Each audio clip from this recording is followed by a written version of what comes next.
And for the first time, welcome in to Devil's Advocate with Richie Bradshaw as we talk all things Sun Devils football, little stuff down the road as well. It's game day previews, it's recruiting, it's all the news that you need for your Arizona State Sun Devils. Again, I'm Richie Bradshaw. Thank you so much for finding this podcast. Thank you so much for sticking around if you've been here for a little while. Do me a favor. Hit subscribe, hit like, turn on notifications, drop a comment, all that good stuff as we get this podcast rolling for the first time. Again, Devil's Advocate, it's tongue in cheek for sure. And don't worry, we'll be playing lots of that as the show goes on. But for now, we got to talk about what's in front of us. ASU is getting ready to take on the Goliath that is Texas Tech. And Texas Tech has earned that reputation at this point based off of what they have done this year. The show, we've got lots to talk about. We got to talk about the biggest questions that ASU has to answer and what they're facing going into this game. How's ASU going to win the game? Who's got to stand out? Who's ASU got to prepare for? We got bold predictions, all that good stuff on today's episode. But before we even get to the good stuff, I do want to give Texas Tech a little bit of credit because going into the year, I had called them the paper champions, the paper lions, paper dragons, all that good stuff.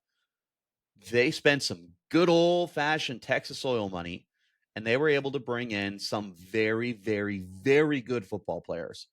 But we do know that you can have the most talented team in the world, and it doesn't mean that everything is going to go accordingly. I mean, how many times have we seen Texas A&M assemble great teams? How many times in the pros have we seen teams like the Cleveland Browns or the Chicago Bears put everything together? We have super teams that we see in all sorts of different leagues. It's not just about having the best players on your team. It's about doing something with them as well. And Texas Tech is doing something with them.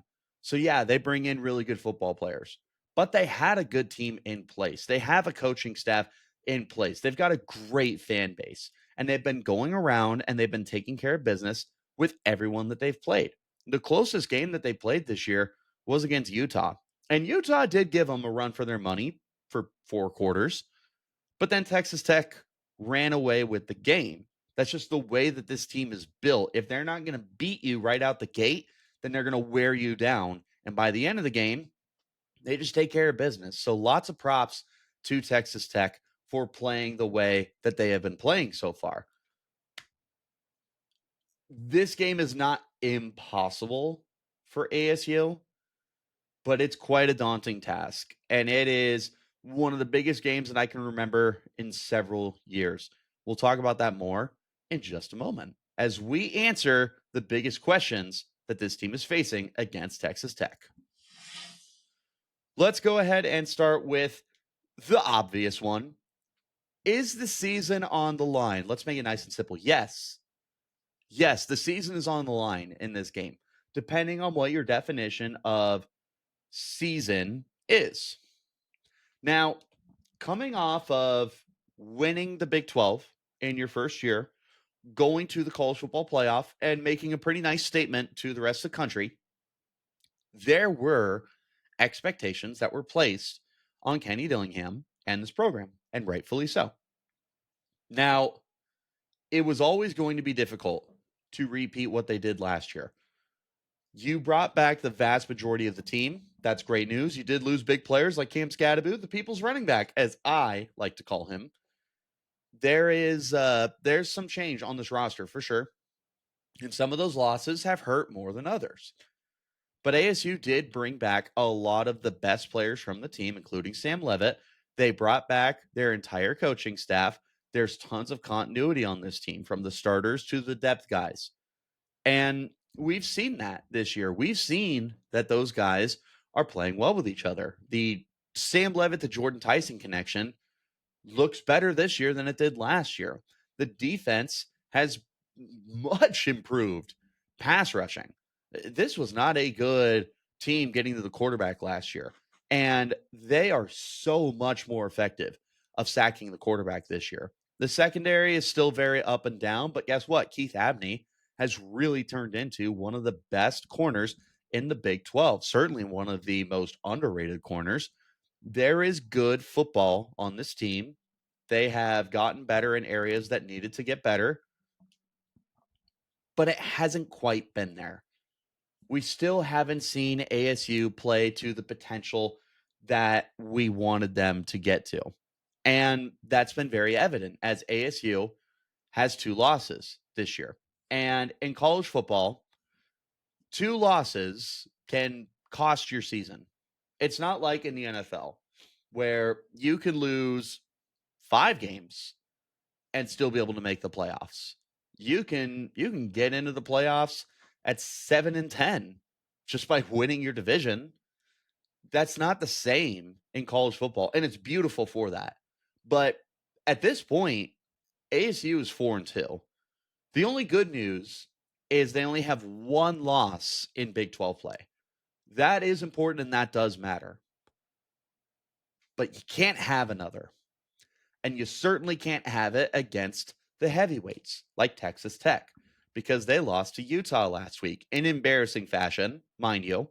But that was that that was a game that really got out of hand very quickly. It was going to be tough no matter what. It was very disappointing that ASU lost the way they did, and it brings into all of this pressure. It adds to it rather that ASU has to win this game. Because if you have 2 losses in the Big 12 and it's to Utah and Texas Tech, who are both gunning for the Big 12 championship right now, that's it, man. That's game over. Hook, line, sinker. That's tough. Now, ASU has been really good at home over the last 365 plus days. They went undefeated last year. They were able to take down TCU in a very, very important matchup. Now, TCU has basically been eliminated from the Big 12 race. It happens fast. They took on Baylor and Waco. Baylor might be eliminated from the race. Things are speeding up very, very quickly in the Big 12, and teams that are contending are getting knocked out. ASU could be next on that list if they lose tomorrow. So, back to the question, is the season on the line? If your definition of season on the line is playoff or bust, then yes, the season is 100% on the line in this game. ASU cannot afford to lose against Texas Tech. Honestly, they can't afford to lose the rest of the year. But that's a tough task because ASU still has to play Houston, who's playing great football. They still have to play Iowa State, who, even though they're injured, they're playing good football. Colorado in Boulder just upset Iowa State. Unfortunately, U of A is playing good football. I don't know if you can go the remainder of the season without any losses. It's just a very tough schedule that ASU has for the rest of the year. This Texas Tech game is a must. They have to win this game. There's just no in between right now. This is a high stakes game. ASU, if they want to be able to get back to the postseason, if they want to be able to get to the Big 12 championship to even have that chance, they have to win this game. Second question, what happens if ASU loses this game? Well, I feel like we just kind of played into that right now. If ASU loses this game, then you are out of the Big 12 championship game preview. Because at that point, you have to run the table. You would have to run the table, and even then, you would be 9-3 with 2 losses in Big 12 play to arguably the 2 best teams in the Big 12. And at that point, you would need both Texas Tech and Utah to have 3 losses in the Big 12. Because if they had 2, like ASU, they have tiebreaker. Okay, are you really going to count on those teams to lose 2 more games? I don't know. But suddenly, rooting interests are getting very complicated. Because don't forget, BYU is undefeated in Big 12 play. U of A has been playing good football. Iowa State has fallen apart. But there's still a lot of wide open competition right now. but taking that second loss in Big 12 play and already having a previous loss to Mississippi State, which, by the way, has aged very well. That did not end up being the brutal loss that we thought it was at the time. But that's where we're at. ASU loses this game, you are out of the Big 12 playoff hunt, which, of course, puts you out of the college football playoff hunt. Very unfortunate. Should that be the standard? I've looked at this throughout the year. I think it was acceptable for it to be a hope. To make that the expectation and anything less is a failure, maybe not as fair. But there was a lot of reasons for them to make it there. So question number 3, can ASU make the title game? They can, but you have to win this game. If you don't win this game, things get so complicated so fast. Like I said, because at that point, now you need Utah to find a way to lose 2 more conference games with ASU going undefeated. That's the bare minimum, because if Texas Tech wins this game, I don't think they're losing a Big 12 game. I just don't. Because they would have smacked Utah. They would have taken on and taken down Arizona State, both on the road. I don't really know what's on their schedule from that. I don't really care. That's 2 road wins against 2 of the best teams in the conference. Texas Tech probably goes 12-0 if they take down ASU in this game. So now you're counting on Utah to lose 2 more Big 12 games. Well, one of them is a really good chance against BYU, but now BYU's undefeated. So now you got to find 2 losses for BYU, because you won't play them this year, but you need their losses to be worse than your losses. Then you have the Iowa State factor. They're injured right now. Are we trusting them to stay playing poor football? I don't think that should be the case, but we'll find out, man. We'll find out. Question number 4. What does a win do for the program? Beyond this season, because this season, what the win does is it helps get you in a very good position to get back to the Big 12 title game. Yeah, you have a loss to Utah, but you have a win over Texas Tech.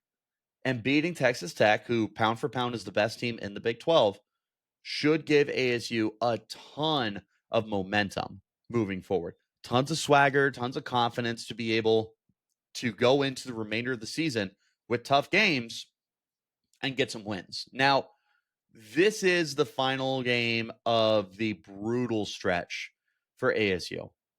Houston's no slouch, though, so I'm not trying to slight the Cougs whatsoever.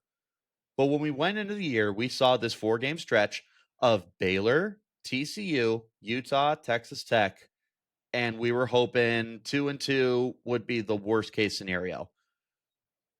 That would be what ASU is looking at with a loss, but we need the win. We just cannot afford that loss. So a win keeps ASU in the hunt for the college football playoff by getting you in the hunt for the Big 12 championship game. Beyond this year, I think that's a big flex for ASU. We'll talk about that more with question number 5. But this turns into a very, very good situation for Kenny Dillingham. This turns into a very good situation for the program as we look ahead. This is a staple win. You just beat a powerhouse football team stacked with NFL talent. That's huge. That matters a lot for the image of Arizona State. Remember, ASU was number 11 in the country coming into the year. They lost to Mississippi State and they dropped them out of the top 25. Dropped them. They had to inch and claw their way back into the top 25.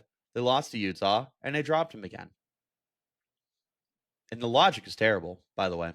They lost to a 2-win program.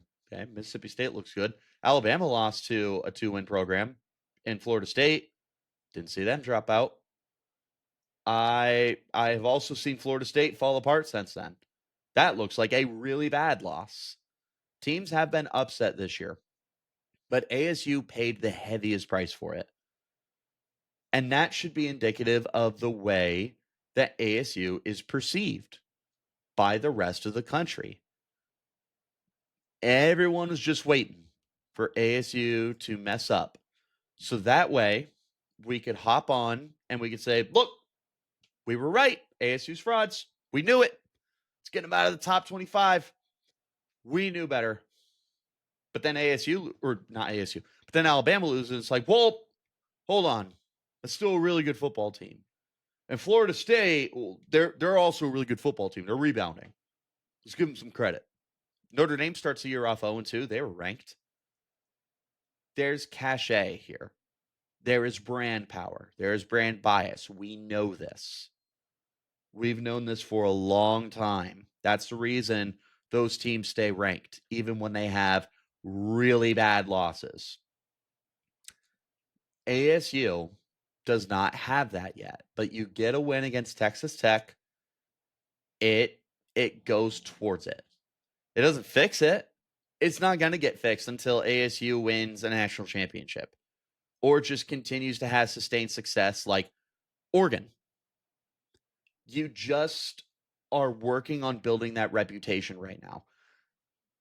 Beating Texas Tech helps establish that reputation. All right. How does ASU win this game? Let's go ahead and talk it out. How does ASU win this football game? 4 keys to victory here for Arizona State. Let's start with the most non-negotiable for this game. You have to dominate the line of scrimmage. Good luck. Because you just played a Utah team with a good front seven, with a good starting 5 on offense, and you got manhandled. Now, I don't care. I don't that ASU is missing Sam Levitt. I don't care that the weather was horrific football conditions for what ASU is accustomed to playing in. That game was entirely unacceptable. The way that the line on both sides operated. ASU was under constant duress offensively. Jeff Sims, who needs as much help as we could possibly provide him, was let down all game by the offensive line. ASU struggled to run the football. They struggled to keep him upright. Jeff Sims threw a handful of good passes. I remember watching that game. There's like 3 dimes, and I'm like, if these guys catch the football, this is a different football game. But they weren't caught. And then later on, we see that he just starts getting pummeled by a very good pass rush. It's like, well, you need those big plays earlier because they're not going to be there anymore. But if you're able to keep Jeff Sims upright, you build that confidence for the remainder of the game. At that point, you're able to continue being competitive. That could have led to a win. The offensive line got their you-know-what's handed to them, got their lunch money taken. That contributed big time to the loss. In case you don't know, Texas Tech has one of the best defensive lines in the country. They have one of the best defensive lines in the country. The interior guys are great. It's about those edge rushers. David Bailey should be in the Heisman Trophy conversation. I said it, and I will not back down off of that. That was one of my favorite moves of the offseason entirely for the landscape of college football. When David Bailey transferred to Texas Tech, I remember that move, and I was like, yeah, that's a game changer because David Bailey was very good at Stanford, very underrated at Stanford. He transformed that Texas Tech line, or rather, he was the final piece to it because they also brought in Romello Height, who also has played really good football. Romello Height, opposite David Bailey, I don't know production-wise if there's another edge rushing duo in the country that has put up the numbers like they have and that has dominated the way that they have. I can't think of any, at least statistically, that have been as great as David Bailey and Romello Hyde have been. It is special what those two have done. ASU's offensive tackles, up and down. Josh Atkins, he's shown some glimpses. He's also shown to be a liability at times. That's the same for Max Gioniker. That's the same for the depth behind them. They've been quality. They've been average. Average is not going to be good enough in this game because Romello Height and David Bailey are NFL players. They might be first-round picks. They might be some very high draft picks. All I'm saying, as a draft fan, I look at David Bailey and I'm waiting for everyone else to catch up. Because I look at David Bailey, then off topic. Love me some David Bailey, though. This is going to be a problem for ASU. Sam Levitt is going to be back. He's going to be back. That's great news. He's going to get killed if you cannot find a way to stabilize the offensive line, to neutralize what Texas Tech is trying to do. They're going to get their licks. There's just no stopping what they've got going on. But you need to find a way to be able to slow them down. Now, defensively, I have more questions than I thought I was going to have going into this game. ASU's done a pretty decent job stabilizing the line of scrimmage defensively all year long. They've played some good running teams. The numbers haven't been elite every single week, but I do feel more often than not that ASU wins that battle in the trenches on the defensive side of the football. CJ Fight has been playing great football this year from the interior. Clayton Smith, wow, he finally came into his own. He's a standout pass rusher for the team. The guys behind him are also playing good. There's just as much depth as we thought was going to be there on the defensive line, but your key guys are playing good football. Texas Tech has a really good offensive line. Texas Tech this year has surrendered a whopping 6 sacks in 6 games. Their offensive line is helping to produce a run game that is outgaining ASU right now.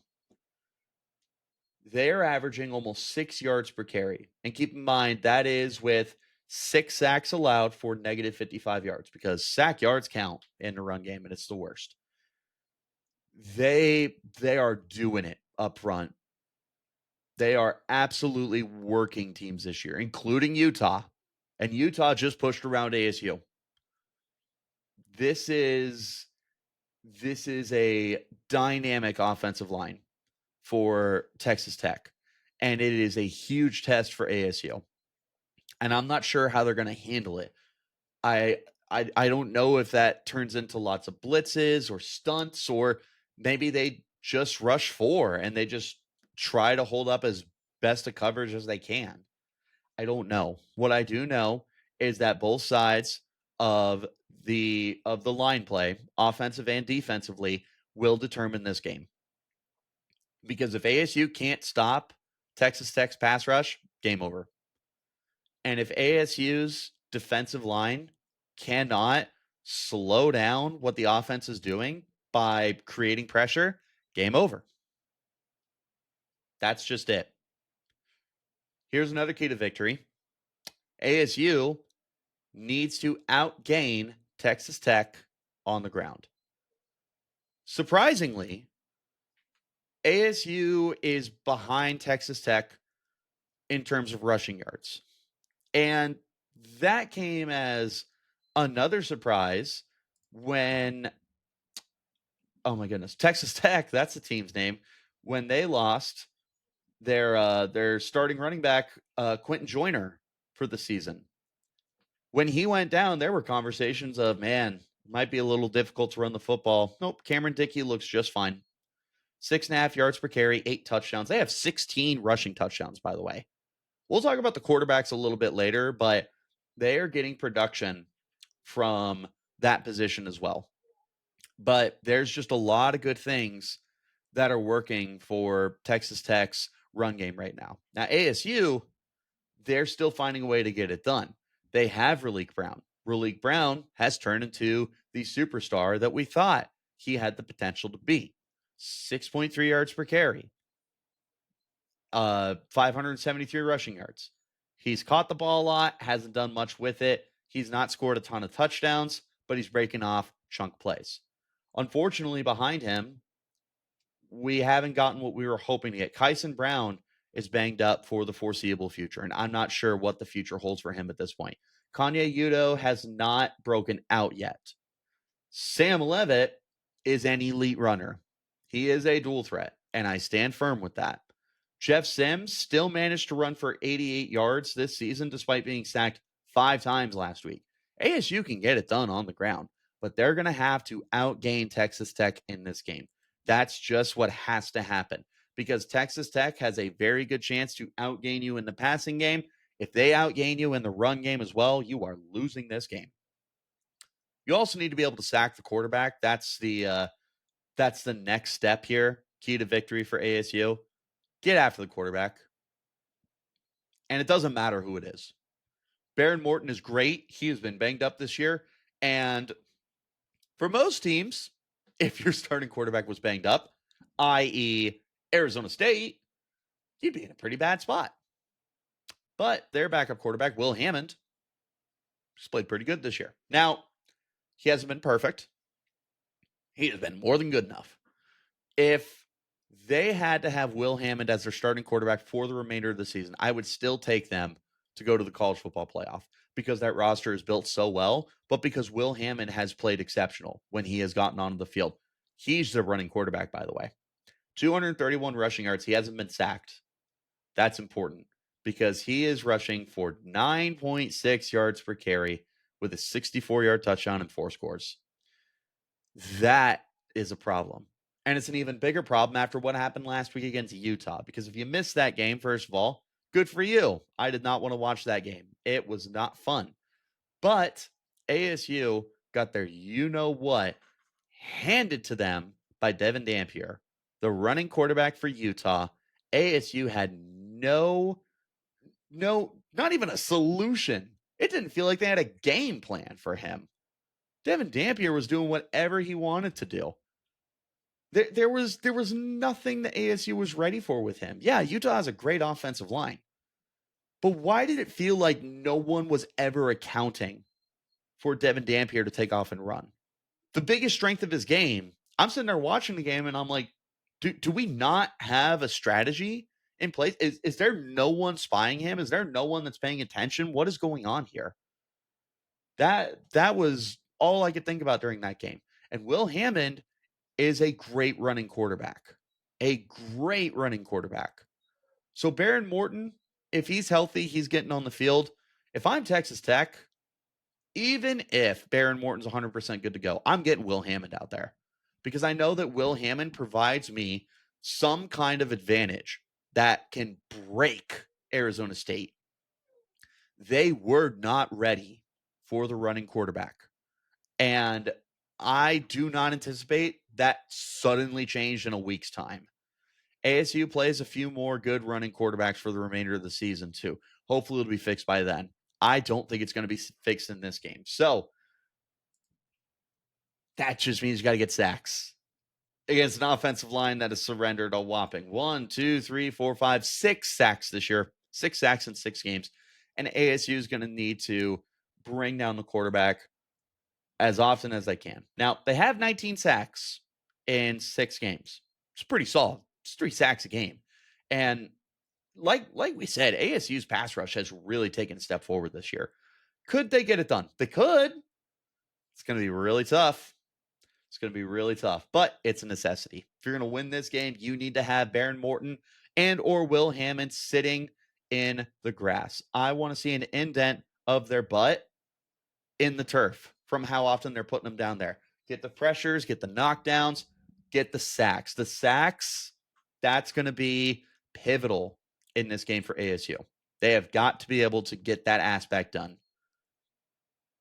It's a non-negotiary. Finally, last step of the equation here, final key to victory. You need to limit the explosive plays per drive.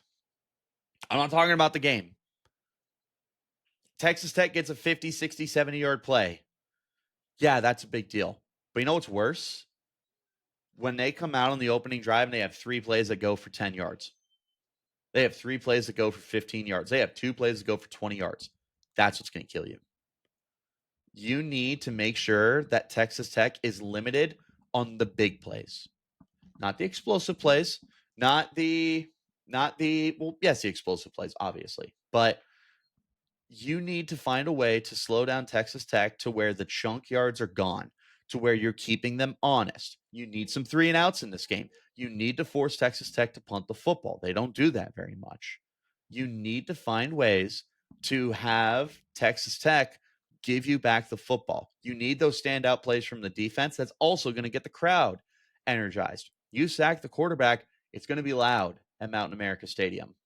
So you need to limit the big plays, the explosive plays, but I'm not talking about the 50-plus yard plays. I'm talking about the ones that go for 10 yards. I'm talking about the ones that go for 15 yards. I'm talking about converting 3rd and long. I'm talking about it's 1st and 10 inside their own 10-yard line, and they get out to the 30. You have got to limit those kind of plays, because if you don't, Texas Tech is just going to roll. You can't let it happen. That's how you lose the football game.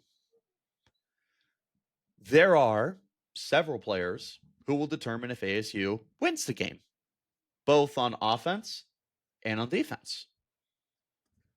There are guys who will win Texas Tech the game, both on offense and on defense. Let's talk about them. So, ASU, if they want to get this win, there are some standout guys that need to have the best games of their career. It starts, obviously, with Sam Leavitt. And I don't want to waste too much time. If you follow any of my content that is not about ASU, or even previous content about ASU, then you know that when I talk about, the key players and stuff like that, I don't talk quarterback. Because we all know the quarterback has to play well. That's a given. You don't win games, especially in modern football, with a bad quarterback. It does not happen. It doesn't matter if you have the greatest defense ever. Okay? Give me the 85 Bears. You're not winning a championship if you have a quarterback that is playing horrific football. I'm not saying average, I'm saying bad football. So from Sam Leavitt, and spoiler alert, for Baron Morton and for Will Hammond, they got to play good. They are absolutely the key to victory in this game. That being said, 3 players offense, 3 players defense for each team. Offensively for ASU, shouldn't be a surprise that we need Raleek Brown and Jordan Tyson to have big games. They are your best players on offense. They are the guys who are going to give you the big plays. They're the guys that are going to generate the opportunities to get the fan base energized. They're going to give you the chance to break the will and shatter the confidence of the defense when they have big plays. And of course, they're the ones that have the best chance to score points. They are key to this game. Raleek Brown is the ace running back. With the injuries that are going on in that backfield, ASU needs Raleek Brown to have one of the best games of his career. And he's played good football this year. He has several 100-yard rushing games. He's going to need another. Jordan Tyson, he has been unstoppable in 2 seasons with ASU, fully healthy. He needs to be able to carve up this secondary. He needs to be able to continue being Sam Leavitt's best friend. And when those two are in sync, they are as deadly a quarterback to receiver combo in the country. And I don't know how many are better than them. Call me biased all you want. I've got my rose-colored glasses on, and I'm very happy with what I see. Offensively, though, it also comes down to the offensive tackles. And I cheated here by saying Josh Atkins and Max Yoniker, but the guys behind them, too. You have got to stop Romello Height. You have got to stop David Bailey. You've got to stop everything that Texas Tech is going to throw at you, rather. It's that important. If they cannot manage their job, you will lose this football game. Plain and simple. So they both are pivotal to this game. They're going to shuffle around who rushes where, but they have bookend pass rushers. It's not enough if Maxi Onaker has a great game, if Josh Atkins gets pulverized, and vice versa. They have to play good games together. Defensively, ASU, most of it is going to be up front in the trenches. CJ Fight and Clayton Smith, they are pivotal to this game. They are the best guys on that defensive line. Clayton Smith is sacking the quarterback. CJ Fight is snuffing out the run. Continue to do that. I already mentioned you need to be able to sack the quarterback in this game. Clayton Smith presents the best opportunity for you. He leads a good group. Prince Dorba has looked better. Elijah O'Neal having quite a good season so far. They need Clayton Smith to continue to lead the way. CJ Fight, he's the big man on the defensive line. He's the guy that gets it done. You need him. You need CJ Fight, non-negotiable, to stuff the run in this game, to control the line of scrimmage. If Texas Tech starts running the football the way that they have been able to all year long, this game is getting ugly. Cannot happen. And then, of course, Keith Abney.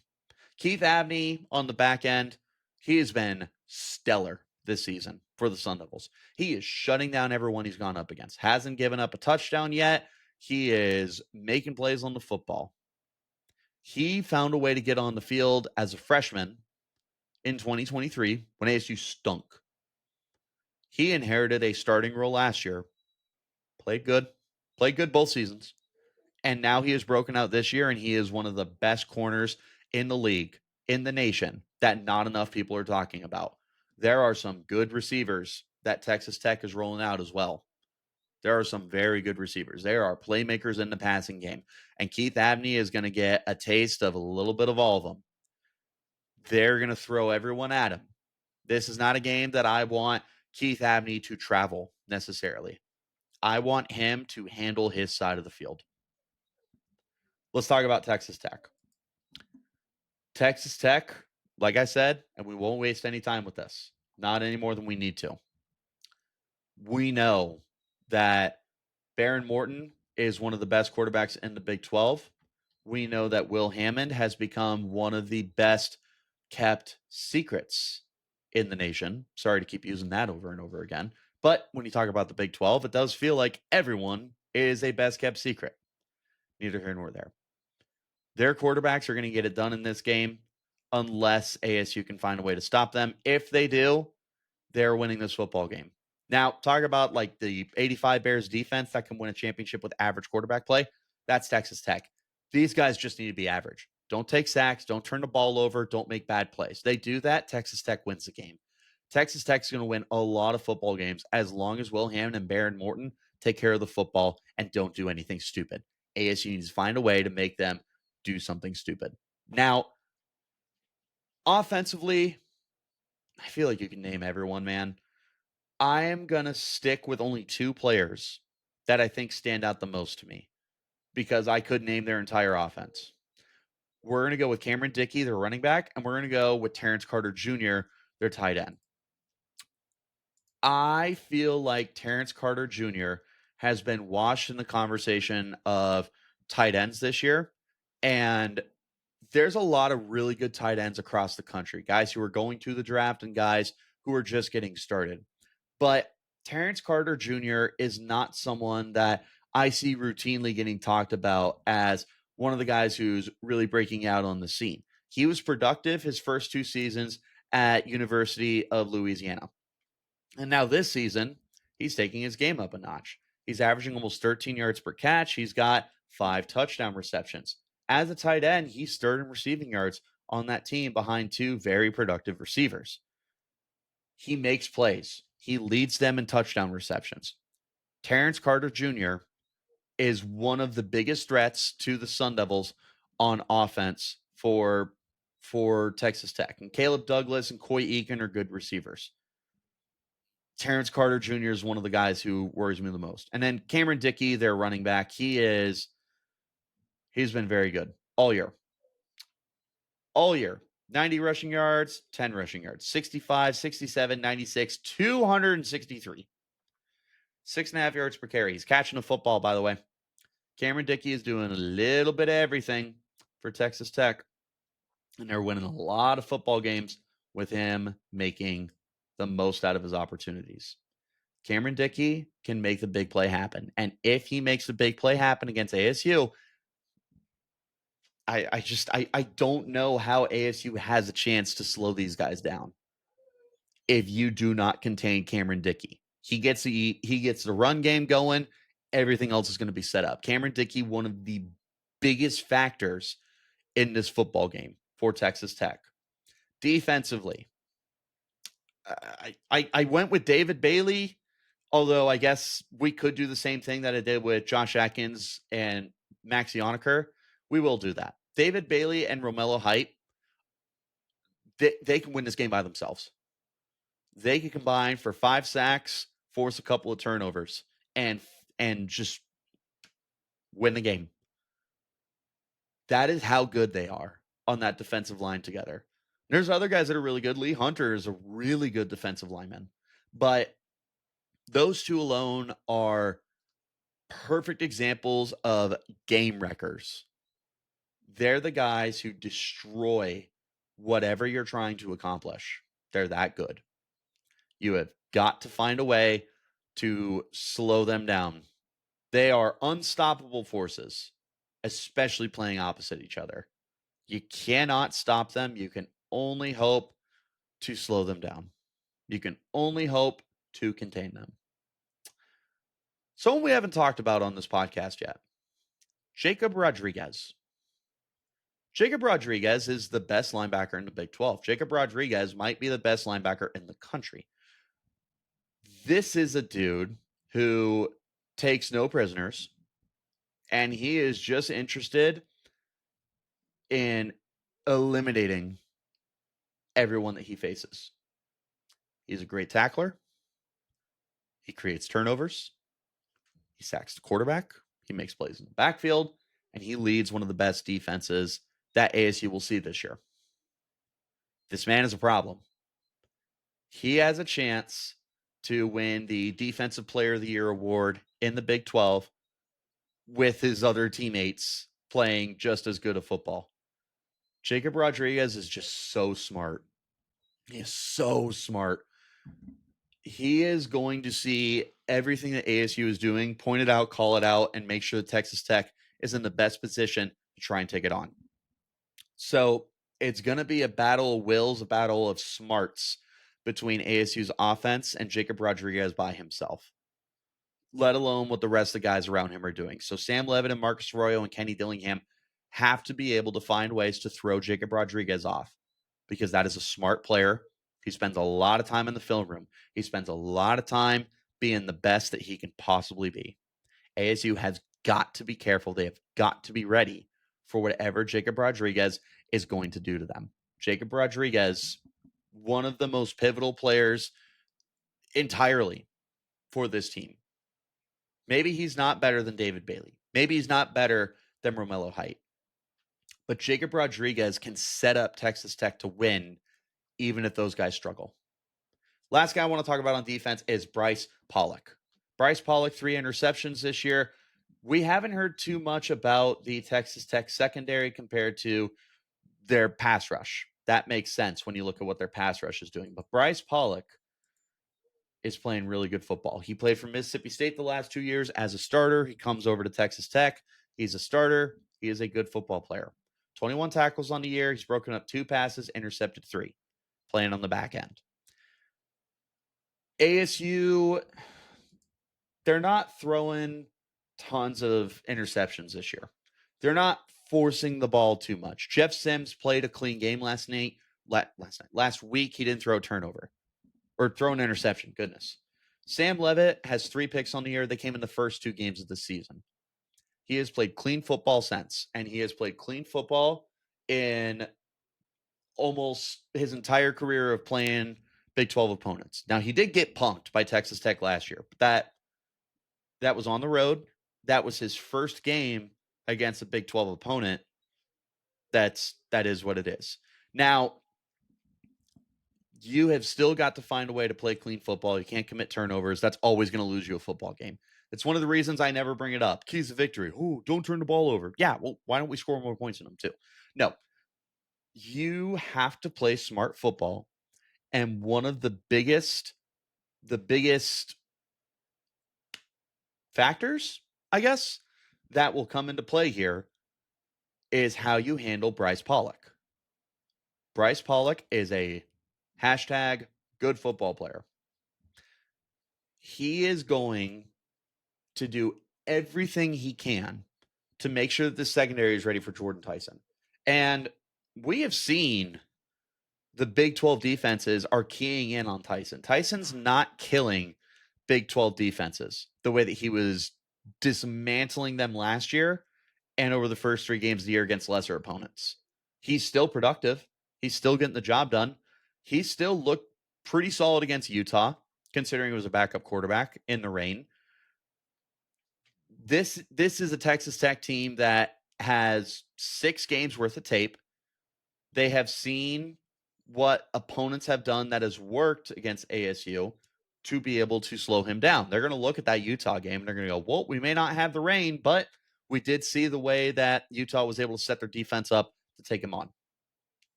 Bryce Pollock's going to be the guy to lead the charge there. ASU has to be careful of those guys. ASU has to have their guys be able to step up. We're going to round out, though, with some bold predictions and a final score that may surprise you. Bold prediction time for Devil's Advocate. 2 on offense, 2 on defense. Very similar to a way I used to structure my kind of content. Bold prediction number 1 on offense. Sam Leavitt is going to play the game of his life because he has to. Because ASU is not going to win this game if Sam Leavitt plays average football. Above average might not be good enough. Sam Leavitt is going to need to play out of his mind. Give me 300 yards, 4 total touchdowns. Because I do think that ASU, spoiler alert, and we'll talk about it more in a second, I think ASU is going to make a statement in this game. I do not think that ASU is going to be victim to another blowout for Texas Tech. I certainly hope they're not. The possibility is very much there, and that's where a lot of people are going to be leaning. But I think that ASU has something to say, and I think that being at home is going to be a big deal. Having Sam Leavitt in the lineup gives them an opportunity to win the game. With no offense to Jeff Sims. If Jeff Sims is starting, the game is over. We lost, and we lost big. Sam Leavitt can keep ASU in the game by himself. Give me Sam Leavitt with a massive, massive game. Speaking of which, Jordan Tyson and Raleek Brown, bold prediction number 2, are going to dominate their positions box score. What do I mean by that? I mean, when you look at the running back position, Raleek Brown is going to lead in rushing yards. Not just ASU, but the game. So including Texas Tech, I'm saying Raleek Brown outrushes Cameron Dickey. He outrushes Will Hammond. He outrushes his own teammates. Whoever touches the ball, Raleek Brown is going to outrun his position. Jordan Tyson, same thing. He is going to outproduce ASU, which we all know that. That's not a surprise. He's done that all year long. That's not changing the rest of the year.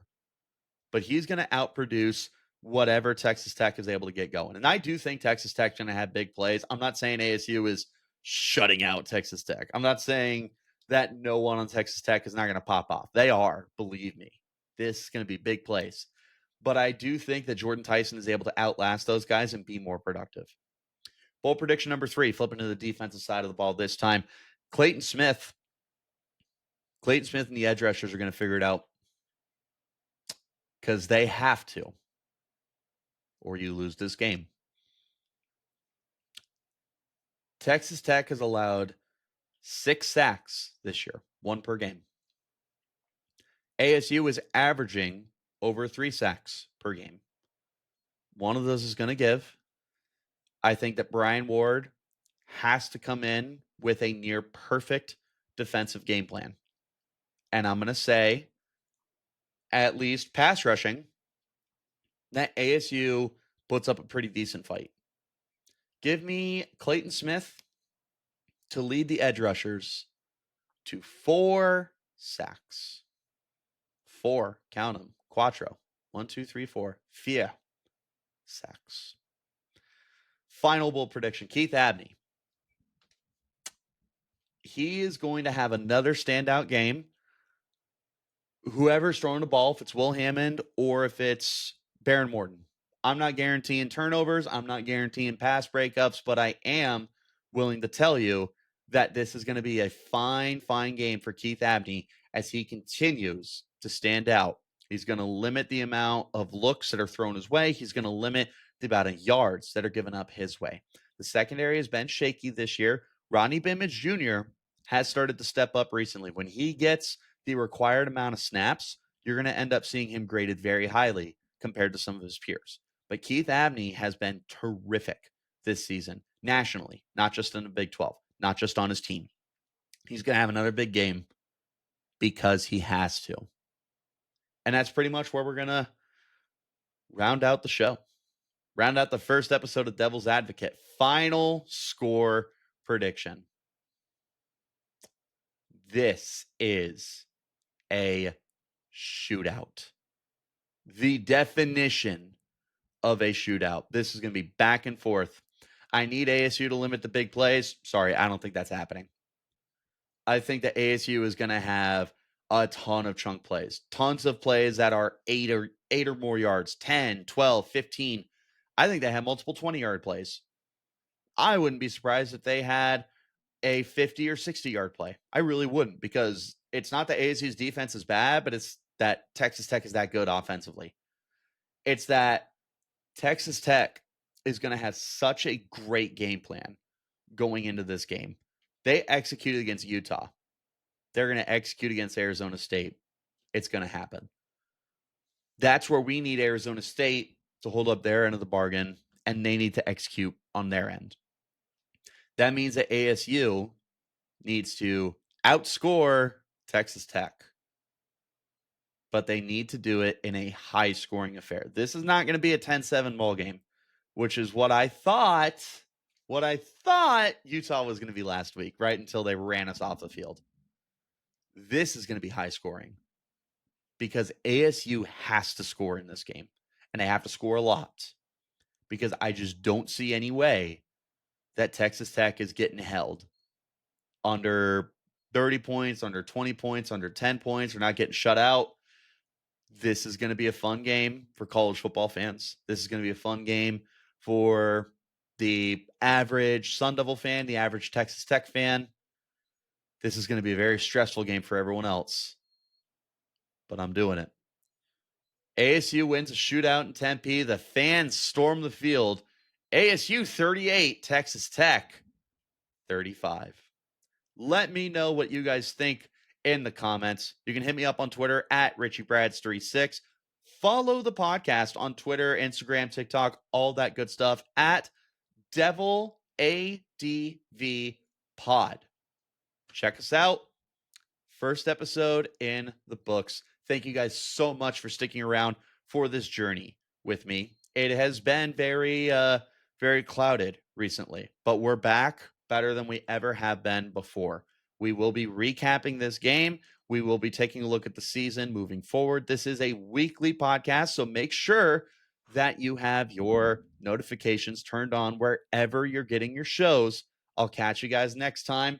I've been Richie Bradshaw. This has been Devil's Advocate.